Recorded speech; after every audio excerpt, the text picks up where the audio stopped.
Baik, bismillahirrahmanirrahim. Assalamualaikum warahmatullahi wabarakatuh.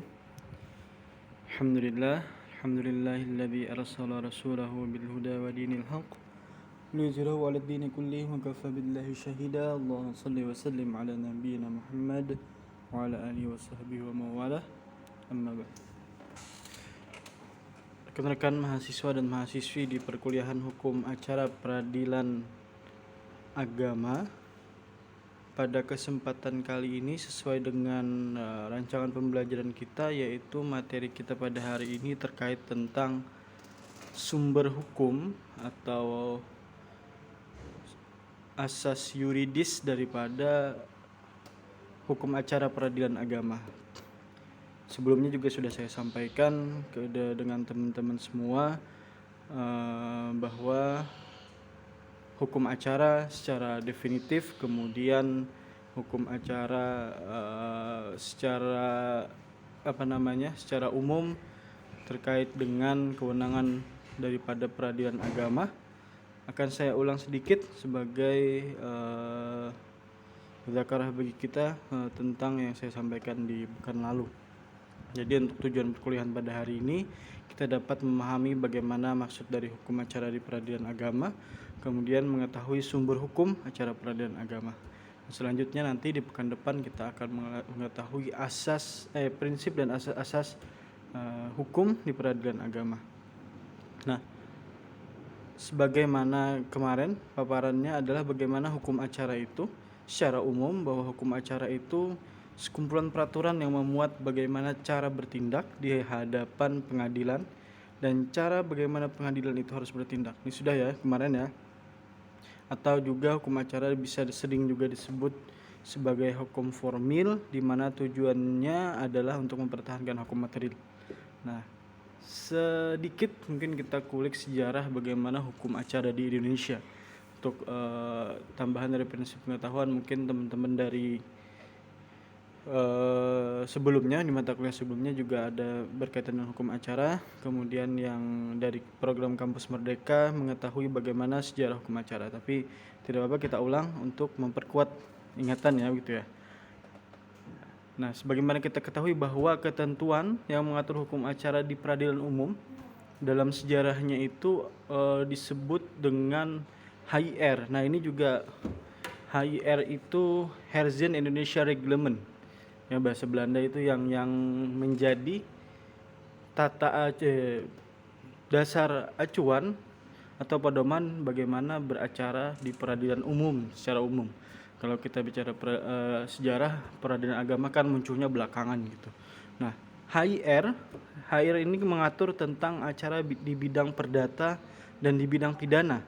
Jadi dengan HIR ini kemudian diserap dan diakomodir di Undang-Undang Nomor 8 Tahun 1981 tentang Kitab Undang-Undang Hukum Acara Pidana, KUHP ya. Ini secara sejarah dulu. Nah, maka pasal-pasal yang mengatur hukum acara pidana dalam HR dinyatakan tidak berlaku. Jadi acuannya berubah menjadi Undang-Undang Nomor 8 Tahun 1981, walaupun muatannya juga ada poin-poin substansinya yang menganut daripada HIR gitu ya. Nah, nama semula HIR atau Herzen Indonesia Reglement ini dalam sejarahnya juga sebelum di Indonesia kan gitu ya, sebelum jadi HIR adalah IR, Inland Reglement, gitu, yaitu berarti tata acuan hukum acara atau reglemen bumi putra. Jadi untuk pribumi, sedangkan dulu perancang IR itu adalah pasti dari tokoh Belanda, itu Mr. H.L.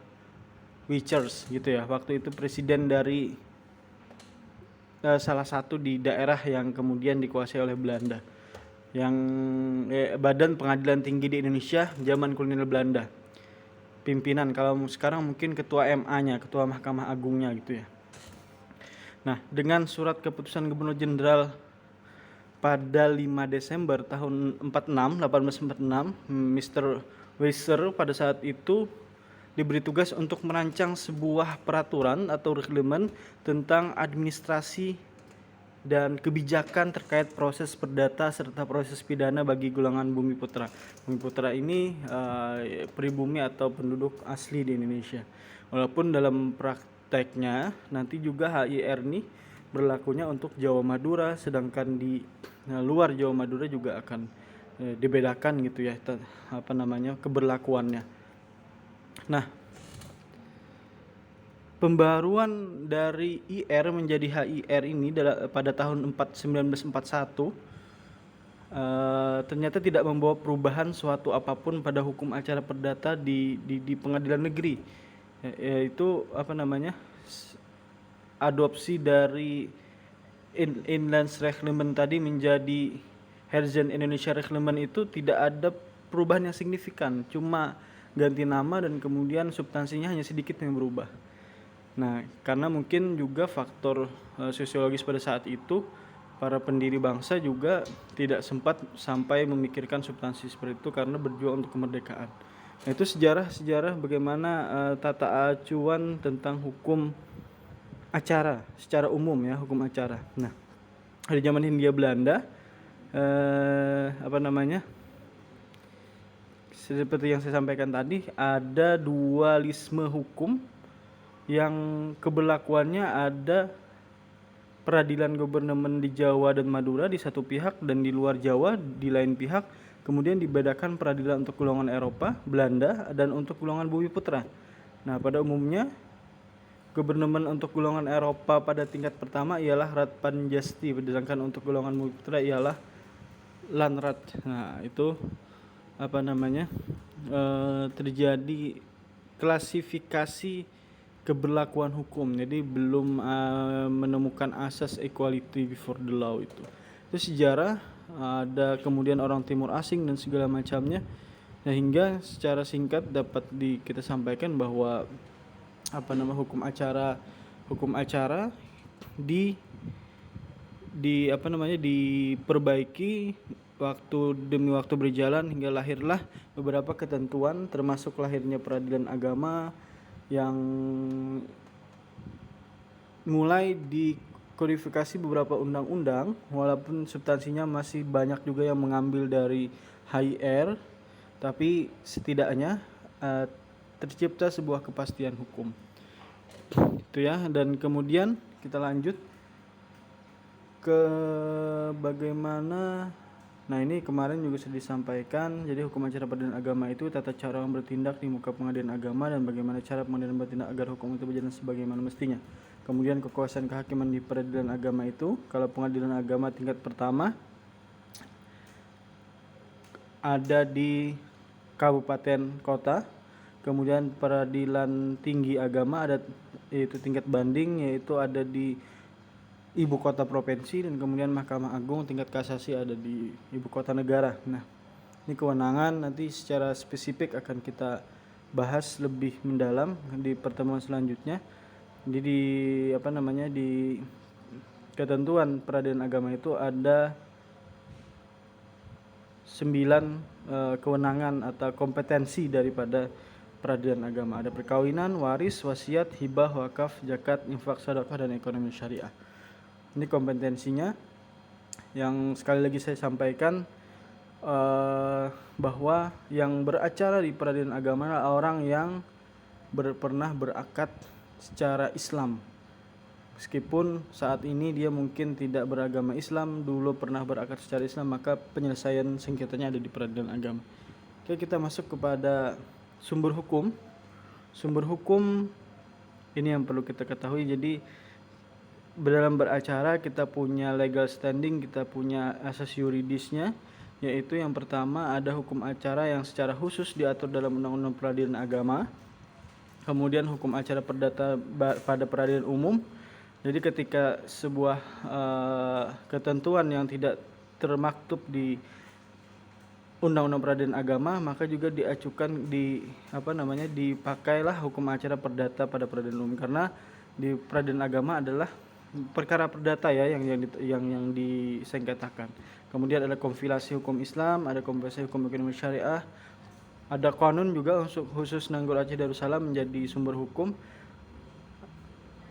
ada doktrin atau ilmu pengetahuan, biasanya ini fikih dan segala macamnya itu menjadi sumber hukum.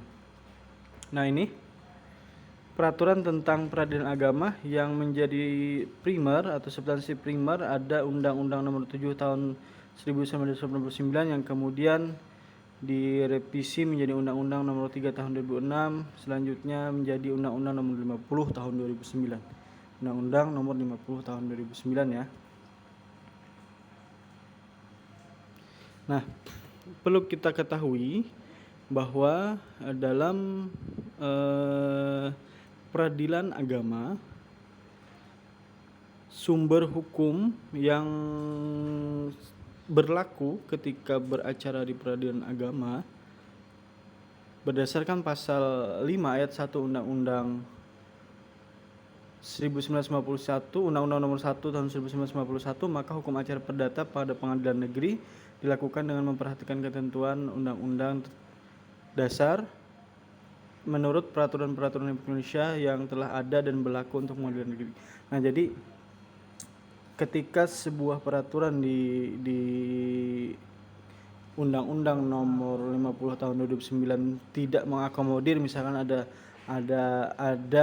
yang tidak terakomodir, maka ketentuan di hukum acara perdata secara umum dapat diambil dan dapat menjadi acuan. Nah, ini hukum acara di peradilan umum. Di peradilan umum yang juga perlu kita ketahui sumber hukum acaranya, yang juga menisyakan akan diberlakukan di peradilan agama. Jadi tadi kita bahas HIR, Health Indonesian Reglement, sudah dibahas ya. Kemudian ada RBG, Reglement for the Geston, yang ditetapkan dalam pasal 2 organisasi 11 Mei 1927. Lembaran Negara nomor 22 tahun 1927 mulai berlaku pada tanggal 1 Juli. Pengganti dari berbagai peraturan yang berupa reglemen yang tersebar dan berlaku hanya dalam satu daerah tertentu saja. Ini dulu ada RBG, ada Reglement of the Burgerlijk Recht Vordering. Kemudian ada Undang-Undang 14 tahun 1970. Nih yang tadi ya. Kemudian di tingkat banding berlaku Undang-Undang Nomor 20 tahun 1847 di Jawa dan Madura, tetapi kemudian oleh jurisprudensi dianggap berlaku seluruh Indonesia. Dengan berlaku undang-undang ini, maka ketentuan dalam HIR, RBG tentang banding tidak berlaku lagi. Nah, jadi Undang-Undang 20 tahun 1847 ya, masih undang-undang yang cukup lama, masih dipakai saat ini. Kemudian ada Undang-Undang Nomor 14 tahun 85 tentang Mahkamah Agung yang diubah menjadi Undang-Undang Nomor 5 tahun 2004. Nah, yang pasti jurisprudensi atau putusan-putusan hakim yang berkembang di lingkungan dan sudah pernah diputus pengadilan, adat kebiasaan doktrin, kemudian instruksi dari SEMA, kemudian instruksi dari Perma dan segala macamnya itu bisa menjadi sumber hukum. Ada juga Undang-Undang Nomor 1 Tahun 1974 tentang perkawinan. Nah, ini dan PP ya, Nomor 9 Tahun 1975. Undang-undang dan PP ini khususnya menyangkut masalah perkawinan dan perceraian. Jadi ini menjadi sumber hukum untuk acara di peradilan agama. Kemudian ada Undang-Undang Nomor 5, sini belum termaktub kayaknya ya di slide. Jadi ada Undang-Undang Nomor 5 Tahun 1986 tentang peradilan tata usaha negara, juga merupakan sumber hukum acara khususnya di lingkungan peradilan tata usaha negara. Kemudian Undang-Undang Nomor 7 Tahun 1989, Junto Undang-Undang Nomor 3 Tahun 2006, Junto Undang-Undang Nomor 50 Tahun 2009 nih tadi ya, tentang peradilan agama juga merupakan sumber hukum acara khususnya di peradilan agama. Nah, jadi itu sumber-sumber hukum yang bisa digunakan ataupun menjadi acuan dalam bagaimana beracara di peradilan agama.